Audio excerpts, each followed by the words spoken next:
고린도 교회를 처음 세운 사람은 사도 바울입니다. 그가 2차 선교 여행 중에 고린도라는 도시를 방문했고 이곳에 18개월 동안 머물면서 전도한 기록이 사도행전 18장에 보면 쭉 기록이 되어 있습니다. 바울은 이곳에서 자신과 같이 장막 만드는 직업을 가졌던 아굴라라고 하는 사람을 만났고 또 동업을 하면서 더욱 전도에 박차를 가하게 되었습니다. 그 결과 이곳에서 디도, 유서도와 회당장 그리스도 가족을 그리스도께 인도하면서 이 교회가 세워지게 되었습니다. 바울이 전도하면서 사실 1년 이상 머문 것이 흔하지 않았거든요. 짧게는 며칠, 길게는 몇 달 정도 머물면서 전도했고 또 다른 지역으로 옮겨갔던 것이 바울의 전도 사역의 여정이었습니다. 그러나 오늘 이 본문에서 고린도 이 교회는 1년 반을 머물 정도로 바울이 정성을 들였던 곳이고 또 전도에 괄목한 열매가 맺혔던 곳이기도 합니다. 이렇게 아름답게 시작했던 교회가 성장을 빠르게 하게 되죠. 교인들도 많아지고 또 여러 가지 이제 선교를 위한 그런 마음들을 모으면서 이 바울은 그 교회 성장의 기쁨을 맛보기도 했습니다. 그러나 이제 사람들이 많아지고 교회가 커지면서 여러 가지 문제들이 일어나게 됩니다.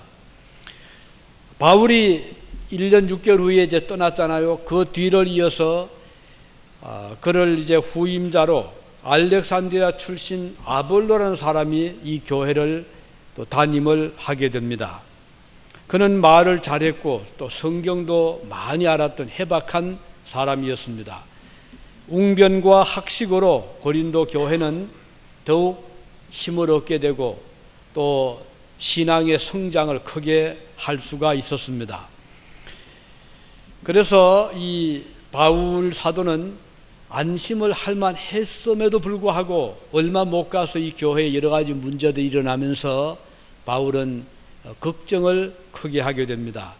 고린도전서 3장 1절 2절에 보면 이 고린도 교회 성도들을 향해서 묘사하기를 젖이나 먹고 단단한 음식을 먹지 못하는 갓난 아기와 같은 것으로 묘사를 하는 것을 보면 이 교회의 신앙의 수준이 얼마나 어렵다는 것을 짐작할 수 있습니다. 예를 들면 이들은 음식을 놓으면 이거 음식을 우리가 먹어서 안 된다, 아니 먹어도 괜찮다, 왜냐하면 이게 우상의 제물일 수 있지 않느냐, 그래서 음식물을 놓고 서로 옳다 그러다 하는 그런 언쟁을 벌이는 일이 일어났습니다. 당시 고린도 지역에는 우상들이 많았잖아요. 돼지를 잡고 소를 잡으면 그것을 제물로 일단 바친 다음 그리고 나서 그것을 이제 다시 잘라서 시장에 팔기도 하고 또 가정에서 먹기도 하는데 그런 과정에서 이 음식을 우리가 먹을 수 없다, 먹을 수 있다 하는 문제로 서로 교회 안에서 다툼을 가지게 된 교회가 바로 이 고린도 교회였습니다. 또 이제 그 교인들 중에 청년들이 있잖아요. 나이가 이제 20대, 30대 청년들이 이제 들어오게 되었을 때 결혼 문제에 대해서 또 논쟁이 일어났습니다. 곧 예수님이 재림한다는데 하나님 나라가 임한다는데 결혼하면 어떻게 되겠느냐.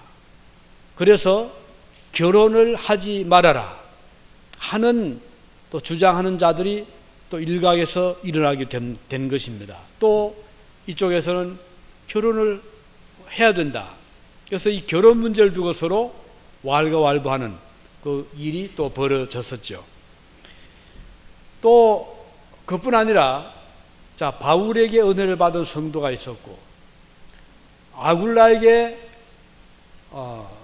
또 은혜를 받은 또 자도 있었고 그리고 또 베드로를 또 따른 자도 있었고 그러다 보니까 서로 나는 바울이 좋더라, 나는 아굴라가 좋더라, 나는 베드로가 좋더라, 나는 그리스도죠. 더해서 서로 간에 자기들이 좋아하는 자들을 중심해서 이 파가 갈리어지는 그런 일도 바로 이 고린도 교회에서 일어나게 된 것입니다.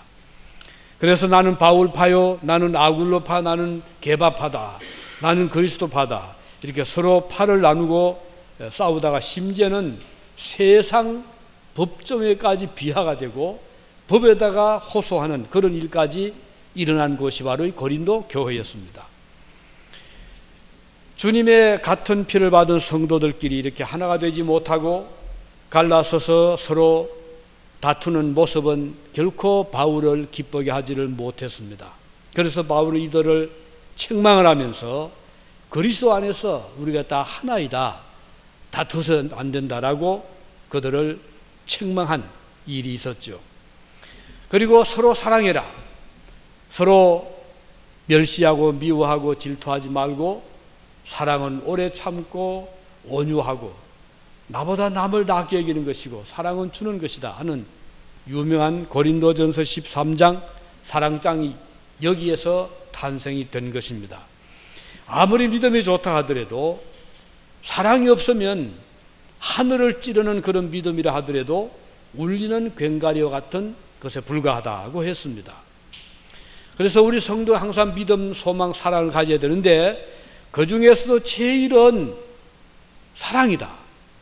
사랑 없는 믿음, 옳은 믿음이 안 된다. 사랑이 없는 소망은 진정한 소망이 될 수 없다. 이런 설명을 잘 하고 있습니다. 어떤 분이 믿음, 소망, 사랑을 설명하면서 이 잔치, 옛날에 그 결혼식에 비유를 했더라고요. 옛날에 가마를 탔잖아요. 신부를 가마에 태우고 앞에서 뒤에서 한 사람씩 가마꾼이 메고 이제 신랑 잔치집으로 갑니다. 앞에 맨 사람은 자, 조금은 더 가자, 조금은 더 가자, 곧 우리가 목적하는 목적지에 곧 도착할 거다. 그래서 소망 가지고 막 달려갑니다. 그 다음에 이제 뒤에 맨 사람은 앞이 안 보이지만 그래, 나는 당신만 믿으니까 어떻든 좋은 길을 잘 선택해서 가라 하고서 뒤에 사람은 믿음을 가지고 따라갑니다. 그러나 잔치집에 도착하면 그 두 가마꾼은 사라집니다. 누가 남습니까? 결혼식의 주인공인, 사랑의 주인공인 신부만 남는다. 그래서 믿음, 소망, 사랑은 항상 있을 것인데 그 중에 제일은 사랑이다. 그래서 재미있게 설명을 한 분이 계셨습니다. 어쨌든 이 고린도 교회는 여러 가지 문제가 일어나면서 그 다음 더 우려한 것은 그 문제가 잠깐 일어났다가 사라지는 것이 아니고 그것이 교회를 점점 더 침체하게 하고 그리고 문제를 확산시켜서 마치 누룩이 처음에 조그마한 씨앗이 심겨지면 어느샌가 이 누룩이 가루 전체를 누룩으로 만드는 것처럼 이런 위험성을 경고하고 있는 것입니다. 그래서 오늘 함께 읽은 본문에는 누룩에 관해서 말씀하는데 6절에 보면 적은 누룩이 온 덩어리에 퍼지는 것을 알지 못하느냐 이렇게 반문을 하고 있습니다. 이 누룩, 이스트라고 하는 것은 작은 씨지만 급격히 확산되는 세포 분열을 통해서 전체를 누룩으로 만드는 그런 힘을 가지고 있습니다. 우리말로 다른 말로 말하기를 효모라고 하기도 하고 또는 이스터 그들 말하기도 하죠. 이 빵을 구울 때나 술을 빚을 때 이것은 절대로 필요한 것입니다. 그래서 이 효모를 넣으면 세포 분열이 활발해서 발효 능력이 탁월하게 되고 적당한 온도와 산소가 주어지면 순식간에 전체 통 속에 있는 것을 누룩으로 만드는 일을 합니다. 이 누룩은 가루 반죽을 부풀게 하는 발효소라고 할 수 있죠. 그 팔레스타인 지역에서는 밀가루에다가 이 누룩을 넣어서 발효를 시킨 다음에 이걸 이제 구워서 빵으로 만들기도 하고 또 술을 빚기도 하는 데 사용이 되었습니다. 그러나 우리가 아는 대로 유월절 때 빵은 누룩을 넣지 말아라, 예외입니다. 그리고 소재 또는 소재물로 유월절에는 이 발효제를 쓰지 못하게 했습니다. 그건 이제 그 이유가 있는 것이죠. 왜냐하면 비록 작은 양의 누룩이라 하더라도 곧 온 덩어리에 퍼지기 때문입니다. 그래서 주님은 누룩에 관련된 교훈을 말씀하시면서 마태복음 16장 11절 12절에서 이렇게 말씀하고 있죠. 오직 바리새인과 사두개인들의 누룩을 주의하라 하시니 그제야 제자들은 누룩이 떡의 누룩이 아니요 바리새인과 사두개인들의 교훈을 삼가라고 말씀하신 줄을 깨달으니라. 여기서 말씀하는 것은 예수님은 바리새인들이 말하는 교훈, 교리, 잘못된 교훈, 이것은 누룩 같아서 이게 자칫하면은 금방 한 교회를 그렇게 만들 수 있다. 조심해라. 그 말씀이거든요. 바리새인들의 잘못된 가르침을 삼가하라는 뜻입니다. 그 가르침이 뭘까요? 주요 내용은 사람들에게 보이려고 하는, 외식하는 그 교훈을 조심해라. 즉 바리새인들이 말은 잘하는데 미사여구 화려한 말을 하는데 그들의 생활을 보면 그 말에 따르지를 못하는, 이것을 조심해라 하는 뜻이 되겠습니다. 바울 사도는 좀 더 구체적으로 고린도전서 5장 8절에서 이렇게 말씀합니다. 이러므로 우리가 명절을 지키되 묵은 누룩도 말고 괴악하고 악독한 누룩도 말고 오직 순전함과 진실함에 누룩 없는 떡으로 하자, 이렇게 말씀하고 있죠. 고린도전서 5장 7절에 보면 너희는 누룩 없는 자인데 새 덩어리가 되기 위하여 묵은 누룩을 내어버리라. 우리의 유월절 양 곧 그리스도께서 희생이 되셨느니라, 이렇게 말씀하고 있습니다. 고린도 교회 성도들에게 보낸 이 편지에서 너희는 누룩 없는 자라고 말씀하죠. 이 무슨 뜻일까요? 이 고린도 교회 성도들이 처음에는 착한 자들이었다 이 말입니다. 그러나 세월이 흐르면서 많은 새 사람이 교회로 들어오면서 그리고 교회가 커지면서 언제부터인가 누룩의 씨가 같이 묻혀 들어왔습니다. 그리고 전체 교회를 그 누룩으로 자꾸 변질을 시켜 나갔다는 것이에요. 그래서 고린도 교회가 가장 많은 문제들이 일어났던 이유가 바로 적게 시작했지만 끊임없이 변질을 시키는 누룩 때문이었다는 것을 말씀하고 있습니다. 누룩처럼 죄의 씨가 은밀하게 교회에 침투해 들어올 때 처음에는 사람들이 그 심각성을 느끼지를 못합니다.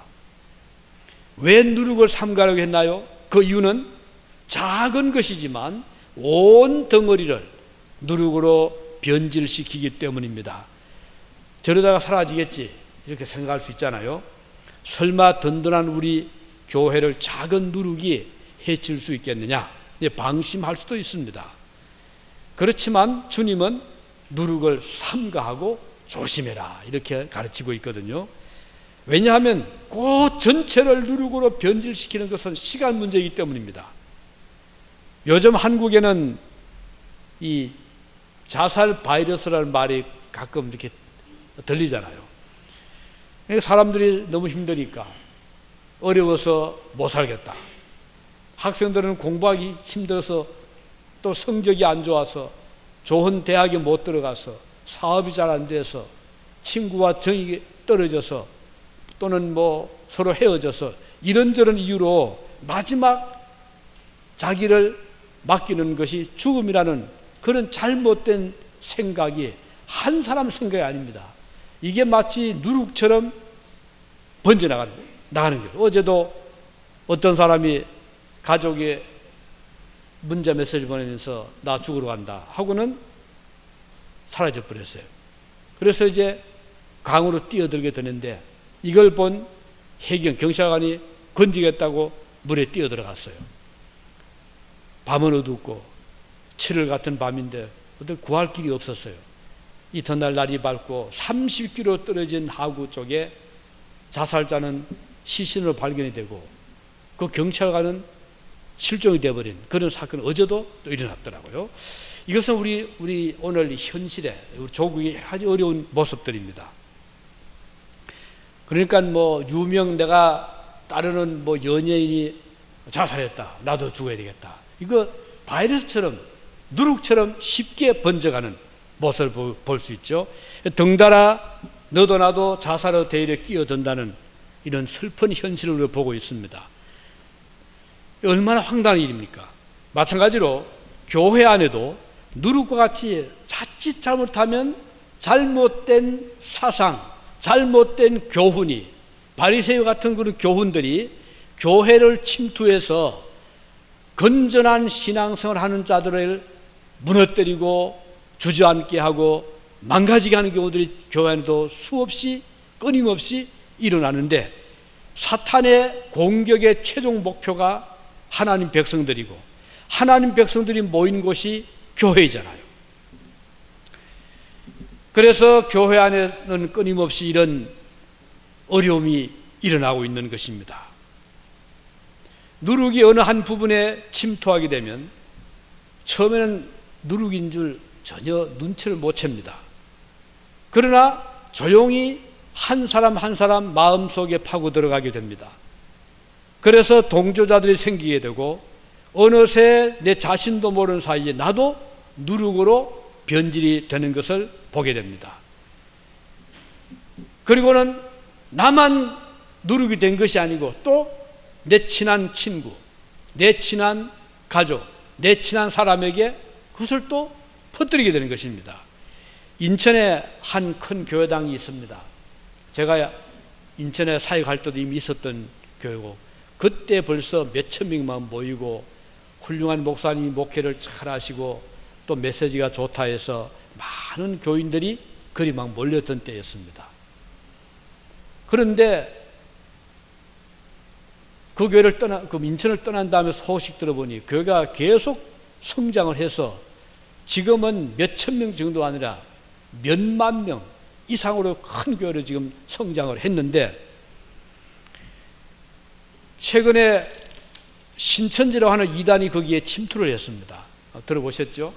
이 신천지가 들어가면 기존 교회를 여지없이 망가뜨립니다. 교회의 권위를 짓밟고 사역자들, 목회자들을 짓밟고 그리고 내세를 부정하고 이 세상이 천국 같은 곳이다 해서 사람들의 그 관심 있는 기독 신자들이 내세하면 막연하잖아요. 죽음 건너편 나와는 상관이 없는 것처럼 보이는데, 이 이단들은 당장 right now, right here, 여기에서 지금 나에게 어떤 직접 영향을 미치는 것으로 착각을 하게 만들거든요.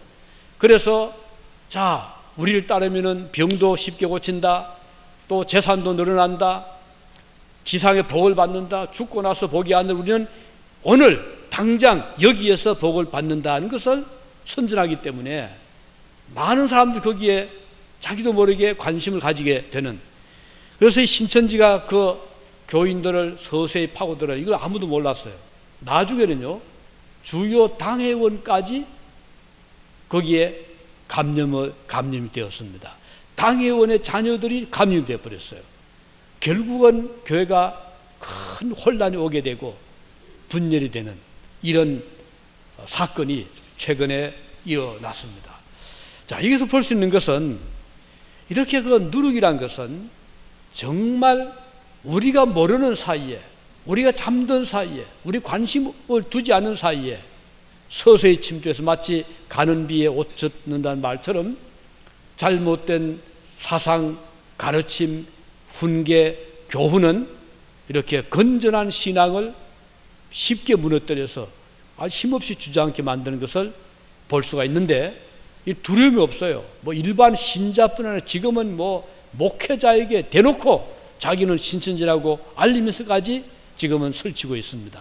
네, 매우 무서운 그런 모습들인데, 이렇게 우리가 모르는 사이에 이런 잘못된 사상은 침투할 수, 그래서 누룩을 경계해라 이렇게 부탁하고 있는 것이고, 경계할 정도가 아닙니다. 오늘 본문에 보면 우리 속에 침투해 있는 묵은 누룩을 철저하게 내어 버리라고 말씀하고 있습니다. 이 누룩은 오래 묵은 것입니다. 옛날에부터 활동을 해온 사상입니다. 이것은 내 자신을 본다면 나의 믿지 아니할 때, 변화받지 못했을 때의 나의 생각, 사상, 행동도 묵은 누룩이 될 수 있거든요. 주님을 알지 못했을 때 가졌던 생각을 그대로 가지고 있으면 그 누룩은 언젠가 반드시 일을 저지르고 마는 것입니다. 내 자신이 모르는 사이에 나의 마음속 한 부분을 누룩으로 변질시켜서 어느 날에는 내 자신도 깜짝 놀라게 되는 것입니다. 묵은 누룩이 무엇일까요? 이것을 가리켜서 고린도전서 5장 8절에 보면 우리가 명절을 지키되 묵은 누룩도 말고 괴약하고 악독한 누룩, 그렇게 설명하죠. 하나는 괴약하고 또 하나는 악독하다 이 말입니다. 누룩의 그 모습을 잘 그렇게 설명하고 있습니다. 이 괴악이란 말을 보면 나쁜 것, badness, 악한 것을 의미합니다.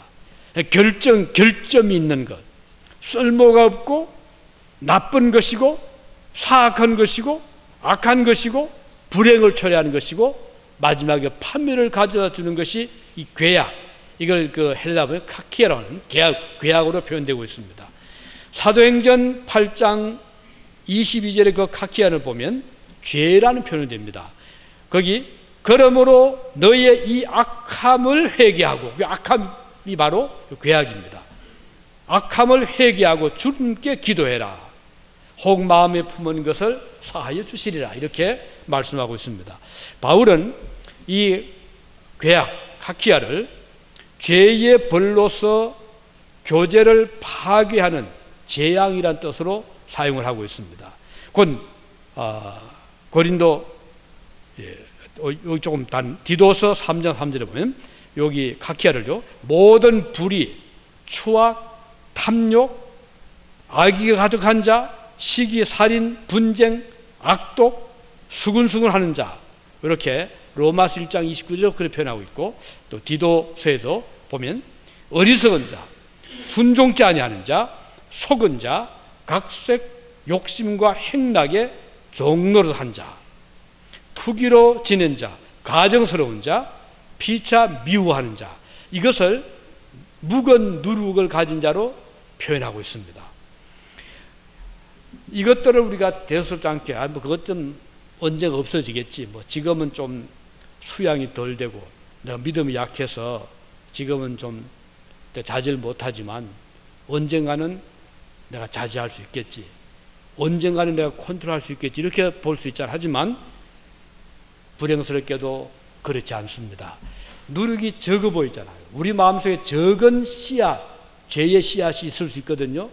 예를 들어 욕심, 우리 속담에도 어릴 때 바늘 도둑이 소도둑이 돼, 그런 말이 있잖아요. 아무것도 아닌데 바늘 하는 거 별거 아니잖아요. 그런데 이것이 나중에 커서 보면 소를 가져가는 이런 도둑으로 발전될 수 있듯이 우리 속에 있는 죄악의 누룩의 요소는 우리를 결코 그냥 놓아두지를 않습니다. 언젠가 발목을 잡을 때가 오는 것입니다. 그래서 우리의 전 인격을 누룩으로 변화시킵니다. 우리의 믿음의 마음까지도 빼앗아가 버립니다. 설마 했던 내 자신이 누룩으로 변질된 것을 보고 놀라게 될 것입니다. 그렇다면 이런 묵은 누룩을 어떻게 우리가 버릴 수가 있습니까? 그것은 회개입니다. 하나님은 성도가 회개하는 것을 참 기뻐하시거든요. 잘못을 인정하고 주님의 도움을 구하고 무릎을 꿇을 때 하나님은 참 기뻐하십니다. 하나님께서 회개한 베드로를 물리치셨나요? 받아주셨잖아요. 그리고 회복시켜 주셨습니다. 주님은 베드로에게 예언하시면서 예수께서 가라사대 내가 진실로 내게 이르노니 오늘 밤 달 울기 전에 내가 3번 나를 부인하리라. 주님 베드로에 하신 아주 그 어려운 말씀이셨잖아요. 그 예언대로 베드로는 주님을 모른다고 3번이나 부인을 했습니다. 얼마나 부끄러운 일입니까? 그는 지난 3년간 훈련을 잘 받아왔던 주님의 수제자였어요. 그는 자타가 인정한 믿음의 대장부였습니다. 그는 무리로 주님을 보고 걸어갔던 사람이었어요. 자기 눈으로 오병이의 기적을 체험을 했습니다. 낚시를 던져서 세금 낼 돈을 그 물고기 입에서 건져낸 사람이었어요.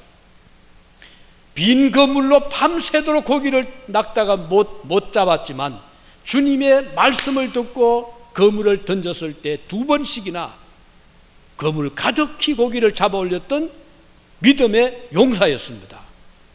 그렇지만 그는 힘없이 넘어지고 말았습니다. 왜 그랬을까요? 그 속에 있었던 누룩의 역사였습니다.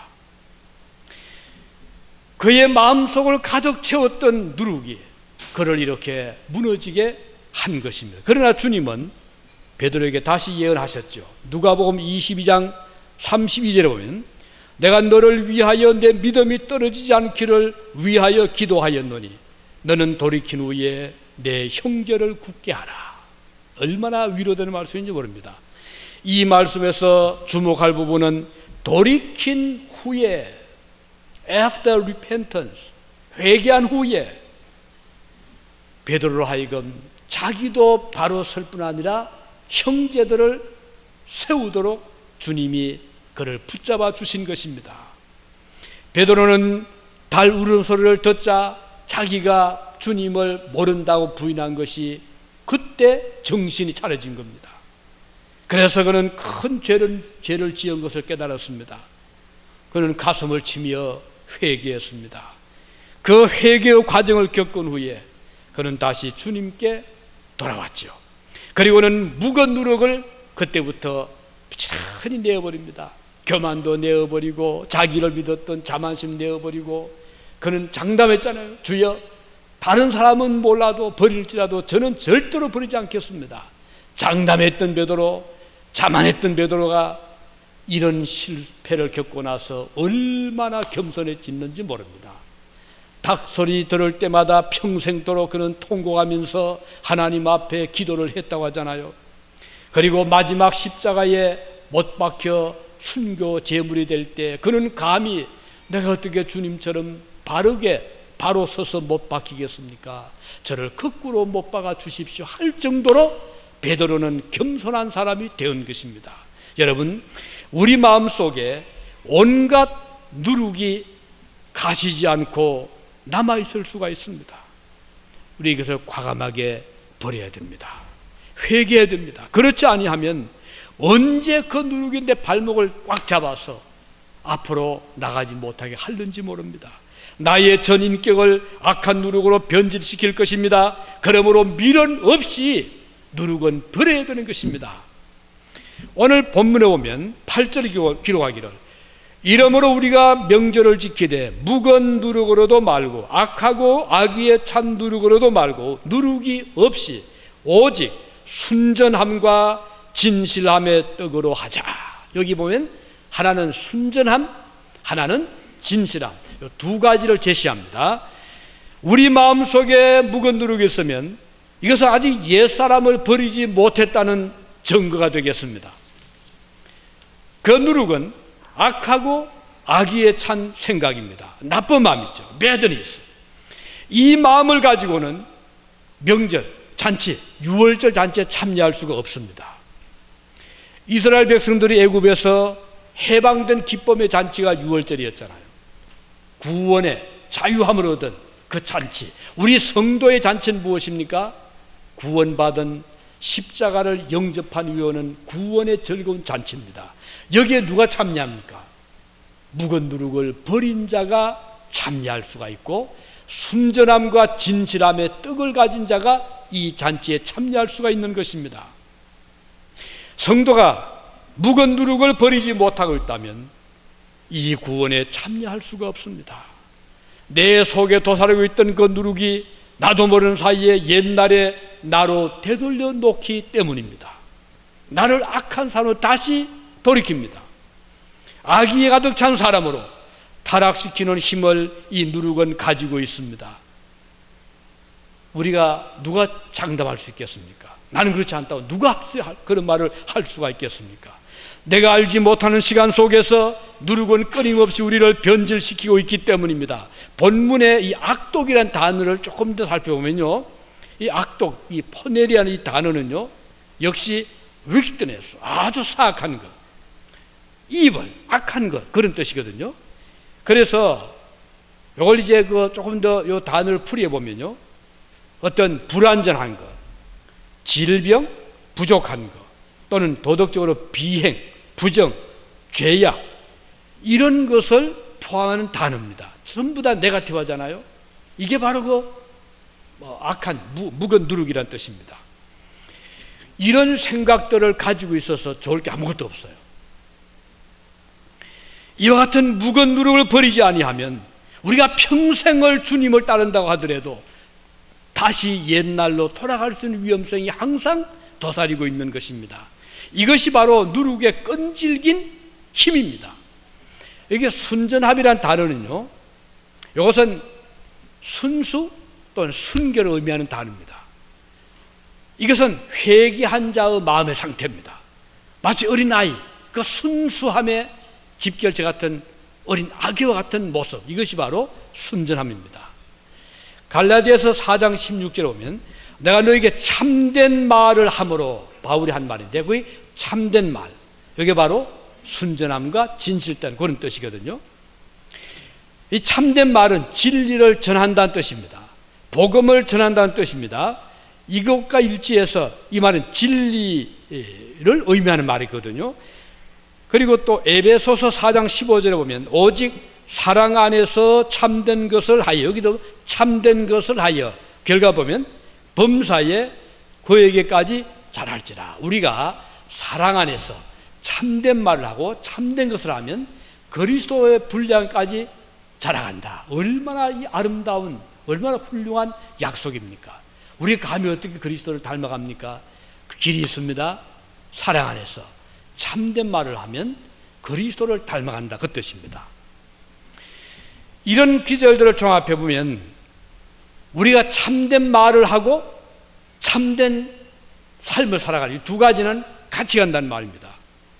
다시 말하면 누룩을 버린 자는 회개하는 자를 의미하고, 그는 진실된 말을 하고 그런 삶을 살아가게 된다, 그렇게 볼 수 있는 것입니다. 마치 욥이 의인으로서 하나님 앞에서 순전함과 같은 것입니다. 성도들은 우리 마음속에 이런 누룩과 같은 악의 씨앗을 그대로 용납해서 안 됩니다. 관용해서 안 됩니다. 이거를 끊임없이 내어버리는, 던지는 훈련을 해야 되고 밀은 가질 필요 없습니다. 나에게 좀 손해가 되는 것처럼 보여도 욕심이 마음에 들어올 때 이건 아니지, 이것은 내 것이 아니야 하고 밀어낼 수 있기를 바라고 버릴 수 있기를 바랍니다. 나에게 좀 고통이 오고 내 자존심 상하고 나에게 아픔이 온다 하더라도 바른 말을 해줘야지. 이렇게 될 때 그는 하나님께서 붙잡아 주십니다. 그리고 결코 그는 악에 빠지지를 않습니다. 이것은 하나님께 드리는 철저한 회개의 삶을 의미하는 것입니다. 오늘 저와 여러분 누룩을 버립시다. 이것은 내 자신을 위해서 그렇고 우리 교회를 위해서 마찬가지고 우리 가정을 위해서 마찬가지입니다. 이걸 과감히 버리면 하나님은 그 자리에다가 진리로, 순수함으로 다 채워주십니다. 얼마나 좋습니까? 묵은 거, 쓸모없는 거, 나에게 해야 되는 것은 다 미련 없이 내어버리고 그 자리에 좋은 것으로 채워넣는 지혜로운 자들이 되시기를 바랍니다. 기도하시겠습니다. 자비로우신 우리 아버지 하나님, 은혜를 감사드립니다. 저희는 마음속에는 옛날부터 있었던 묵은 누룩이 어느 자리를 차지하고 있습니다. 주여 불쌍히 보셔서 이것들을 전부 다 미련 없이 버릴 수 있는 저희가 되게 하여 주시옵소서. 그 자리에 하나님의 진리의 말씀으로 채워 주시고 성령의 풍성함으로 가득히 채워서 우리의 입술이 참된 것을 말하고 우리의 마음에서 선한 것을 생각하고 우리의 삶에서 아름다운 열매를 맺는 저희들이 되게 하여 주시옵소서. 예수님의 이름으로 기도드리옵나이다. 아멘. 이 시간에는